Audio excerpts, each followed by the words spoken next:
Oke, baik, terima kasih. Shalom, selamat siang. Perkenalkan, nama saya Vicky Fernando Inanosa. Saya dari Universitas Pembangunan Indonesia Manado, Fakultas Fisip, Prodi Ilmu Sosial dan Politik. Di sini saya membuat tugas untuk mengikuti ujian akhir semester. Baik, terima kasih. Di sini saya langsung saja mempresentasikan tugas saya.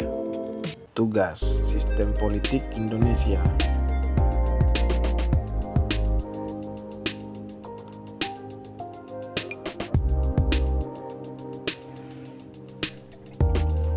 Soal UAS, permasalahan dalam sistem politik di Indonesia di bidang eksekutif, legalistif, yudikatif, dan berikan solusinya.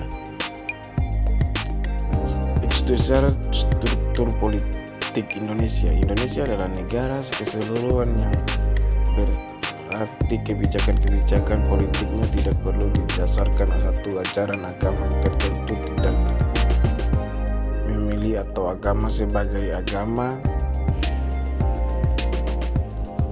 resmi negara, namun agama berperan penting dalam kehidupan masyarakat Indonesia. Warga negara Indonesia wajib menganut salah satu agama yang diakui oleh negara Islam, Protestan, Katolik, hidup budak, dan Konghucu. Ateisme bukanlah pilihan yang tepat. Sebagai negara dengan populisme Muslim terbesar di dunia, tidak dapat dipungkiri Islam memegang peranan penting dalam pengambilan keputusan politik nasional. Tetapi meskipun demikian, Indonesia bukanlah negara Islam. Destinasi politik di era Soeharto telah memberikan kekuatan lebih besar pada pemerintahan daerah, dan efek dari perkembangan ini tersyarat dalam pengambilan keputusan politik daerah yang semakin terpengaruh oleh ajaran agama tertentu. Contoh kebijakan politik daerah Muslim dengan pengaruh ajaran yang ketat adalah pelanggaran usaha dengan bahan dasar babi atau wajib perempuan menggunakan hijab atau kerudung. Kebijakan semacam ini akan terkesan aneh jika diimplementasikan di wilayah timur Indonesia yang mayoritas penduduknya Kristen atau Katolik, atau di Pulau Bali di mana mayoritas Hindu dengan mayoritas penduduk Muslim, dan dominasi Pulau Jawa yang mayoritas Muslim. Dalam politik nasional secara keseluruhan, Indonesia memang lebih berorientasi pada Islam. Presiden yang menuntut agama lain dari Islam tampaknya tidak bisa diterima. Walaupun begitu, Islam di Indonesia dapat dikatakan cukup modern karena sebagai besar Muslim, Indonesia adalah Muslim abangan. Contohnya, mayoritas kaum Muslim menolak penegakan hukum seharian. Contoh yang lainnya yaitu ketika Megawati Soekarno Putri terpilih menjadi presiden perempuan pertama di Indonesia pada tahun 2001. Hanya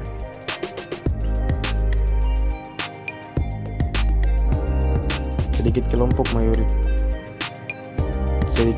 mayoritas yang menolak kepemimpinan karena kepercayaan satu doktrin Islam yang tidak memperbolehkan perempuan untuk memimpin. Sistem politik Indonesia terdiri dari 3 lembaga: eksekutif, legalistif, yudikatif. Lembaga eksekutif di Indonesia yang menunjukkan lembaga eksekutif adalah presiden, wakil presiden, dan kabinetnya. Baik presiden maupun wakil presiden sama-sama terpilih oleh elektorat Indonesia dalam pemilihan presiden. Presiden dan wakil presiden menjabat selama 5 tahun, dan sesudahnya dapat dipilih kembali dalam jabatan yang sama untuk 1 kali masa jabatan, maka totalnya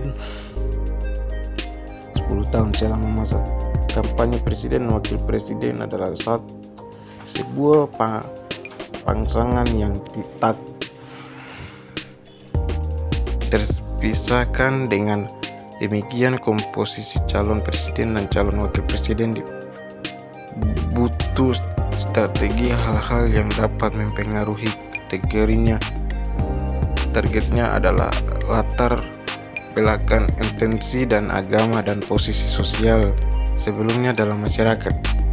Dalam hal intensitas dan agama, seorang muslim dari Jawa akan lebih mendapatkan sok populasi karena mayoritas penduduk Indonesia adalah muslim dari Jawa. Posisi politik yang tindakannya lebih rendah tergantung dari konteks agama daerah tertentu. Pimpinan politik yang bukan itu masih mungkin adanya dengan menilai posisi sosial sebelumnya di masyarakat. Ada beberapa kategori yang dapat membangkitkan dukungan di berbagai kalangan masyarakat. Kategori itu adalah pensiunan, pejabat, tentara, pengusaha, teknokrat, dan pimpinan intelektual muslim. Oleh karena itu, untuk tinggi kesempatan menang dalam pemilu presiden dan wakil presiden biasanya berasal dari dua kategori sosial yang berbeda supaya bisa menggapai akhlaknya. Sebelumnya yaitu sosiolog Bambang Yudhoyono,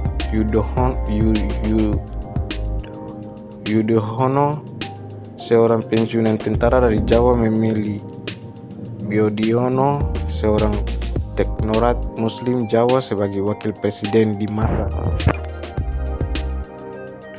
kampanye tahun 2009. Baik, terima kasih. Inilah hasil paparan saya. Jika ada kesalahan kata, mohon dimaafkan. Selamat datang di Universitas Pembangunan Indonesia Manado yang terletak dekat dengan kawasan bisnis Bahu Mall Manado. Tempatnya di Kelurahan Bahu, lingkungan 3 Manado, sangat strategis di pusat kota Manado. Dibangun di atas lahan seluas 2,5 hektar, Universitas Pembangunan Indonesia Manado berdiri megah dengan ruangan 7 lantai, terdiri dari ruangan kelas, ruangan kantor, perpustakaan, laboratorium komputer, laboratorium keperawatan, pengadilan semu, dan laboratorium bahasa, kantin, serta rooftop di lantai atas. Universitas Pembangunan Indonesia Manado memiliki 6 fakultas dengan program studi, yaitu Fakultas Pertanian, Prodi Agribisnis, Fakultas Hukum, Prodi Hukum, Fakultas Teknik, Prodi Teknik Elektro dan Teknik Sipil, Fakultas Ilmu Sosial Ilmu Politik, Prodi Ilmu Politik, Fakultas Sastra, Prodi Sastra Inggris, Fakultas Keperawatan, Prodi Ilmu Keperawatan, dan Profesi Nurse. Didukung oleh sumber daya manusia yang berkompeten dan tersertifikasi, Universitas Pembangunan Indonesia Manado memiliki dosen dan tenaga kependidikan dengan latar belakang S2 dan S3 lulusan dalam dan luar negeri.